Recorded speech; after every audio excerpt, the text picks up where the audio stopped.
Welcome to Torah Tuesday. We have Exodus chapters 5 and 6.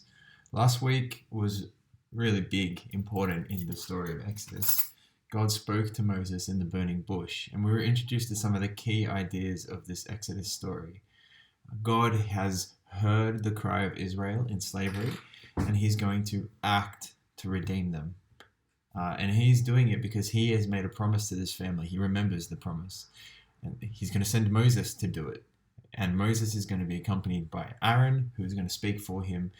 And this redemption process, it's going to happen accompanied by miracles. So these are some of the things that we heard in chapter 3 and 4 last week. And those chapters, we were introduced to this really important idea that Israel will leave Egypt and they will return to the mountain where Moses saw the burning bush, and they will stand on this mountain and worship Yahweh.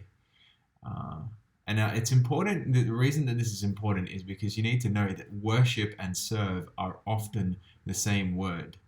And so they will turn from serving Pharaoh to serving Yahweh. They're going to turn from worshipping Pharaoh to worshipping Yahweh. So we can see that in the way that this is all unfolding, there is a contest going on here between God, Yahweh, and Pharaoh. The question is, who will Israel serve? And these two are pitted against each other. And when God is pitted against a mere human, a part of his creation, he acts to show that he is the creator. So Moses and Aaron, start of chapter 5, they speak to Pharaoh. This is what Yahweh, the Lord of Israel, the God of Israel, says. Let my people go so that they may hold a festival to me in the wilderness. And Pharaoh's words are important. He responds, who is Yahweh, that I should obey him and let Israel go? I do not know this Yahweh, and I will not let Israel go. So again, this is entrenching that idea that this story is it's a battle. It's Yahweh versus Pharaoh. And Pharaoh says, who is this Yahweh? I don't know this Yahweh, and I'm not going to let his people go. And Pharaoh doubles down. He gets annoyed at all of this talk because it's getting in the way of the productive slavery that he's operating. And so he makes the slaves, the Israelites, work even harder. He says that they can't go to the mountain because they just want to go there because they're lazy. And now they have to make their bricks without straw, which the straw is the thing that binds the bricks together. And now they have to do that without being given any straw. But he doesn't reduce the productivity. He says that they have to make the same number of bricks. And this means that Israel is worked to the bone. Slavery is one thing, but slavery where you're not even given the ingredients, that is a whole other tyranny. It's endless deadlines, it's productivity, there is no rest for them. They're constantly scrambling, and in all of this, their employer accuses them of being lazy. And so they cry out again. The first time, back in chapter 2, they cried out and God heard their cries. This time they cry out, verse 15 of chapter 5, and Pharaoh hears their cries. But, and this is important, unlike God, Pharaoh has no compassion. He has no mercy. His response to their cries is he says, lazy. That's what you are, lazy. And his instruction to them is to go and serve me. It says that in verse 18. Now these words are really important because, like I said earlier, serve and worship are the same idea. So he is instructing Israel to go and serve him, to go and worship him essentially. But that's exactly what God wants them to do on the mountain. And so we see Pharaoh and God pitted against each other in this story.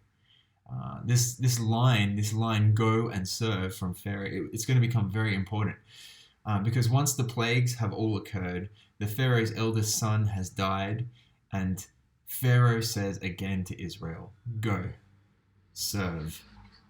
But this time he says it in his defeat because God has prevailed, and now they can go and serve him. But the story goes on. These Israelites are enslaved and they turn against Moses and Aaron. But Moses and Aaron aren't to blame for this workload. Pharaoh is. And Moses isn't a fan of being the bad guy, so he also goes to God and he whinges to God about this. God says to him, remember, Moses, there is a plan in all this. He says, now you will see what I will do to Pharaoh. Because of my mighty hand, he will let them go. Because of my mighty hand, he will drive them out of his country. That's what God says to Moses. And then in chapter 6, we get, between verses 2 and 8, we get a really important glimpse into why all of this is happening. So this is reminding us that this person who is speaking is Yahweh, and he wants his name to be associated with what is about to happen. So he says in verse 4, I established my covenant with them to give them the land of Canaan. Moreover, verse 5, I have heard the groaning of the Israelites who are enslaved, and I have remembered my covenant. And then in verses 2 to 8, it's really crucial. God articulates the goal. This is what's going to happen. He says, I am Yahweh. I will bring you out from slavery. I will redeem you and make you free. And I will judge Egypt with mighty acts of judgment. Then you will know that I am Yahweh. And I will bring you into the land promised to Abraham. And I'll give it to you as a possession. See, God is doing all of this because he wants his name, and the name that he has revealed to Moses in this story, he wants that name to be associated with the redemption of his people from slavery. He wants people to hear the name Yahweh and think of his redemption of Israel from slavery. That's what he wants his names to be associated with. That's the kind of God he wants people to know him as. But Moses is explaining this to the Israelites in verse 9, and they don't hear him because of their harsh circumstances. They're too preoccupied with the workload that they have and the bitter toil they're engaged with, the endless deadlines and the need for mass productivity. They're not hearing what Moses is saying about God because of their harsh circumstances. Moses is telling them that everything Israel has longed for, everything that they've hoped for in their history is about to be fulfilled, but they aren't listening because they are being worked too hard. Now that's interesting. We're going to come back to that. Moses is demoralized in his mission because they're not listening to him, so he turns back to considering his own inadequacies. Verse 12, if the Israelites won't listen to me, then why would Pharaoh listen to me since I speak in faltering lips?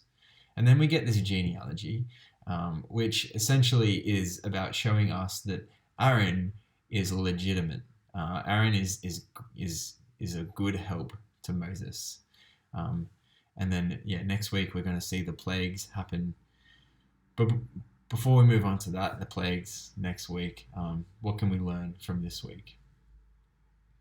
Well, I want to focus on the fact that the Israelites, their busyness, their increasing workload is the thing that keeps them from listening to Moses. Now, that's an important thing to reflect on.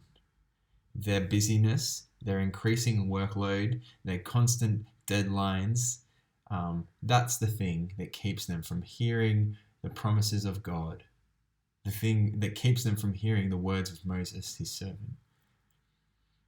This is why Sabbath is so important for Israel. When God articulates the Sabbath in the Ten Commandments, he says to Moses, tell the people, remember that you were slaves in Egypt and that the Lord your God brought you out from there with a mighty hand and an outstretched arm. Therefore, the Lord your God has commanded you to observe the Sabbath day. One of the reasons that we keep the Sabbath is because it is hard to hear the voice of God when we are so burdened with busyness and deadlines and working for the man. They couldn't hear Moses because they were too burdened.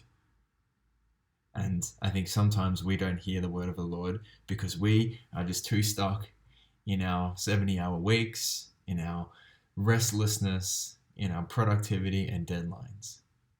We need Sabbath as well. So hopefully you can find some this week. See ya.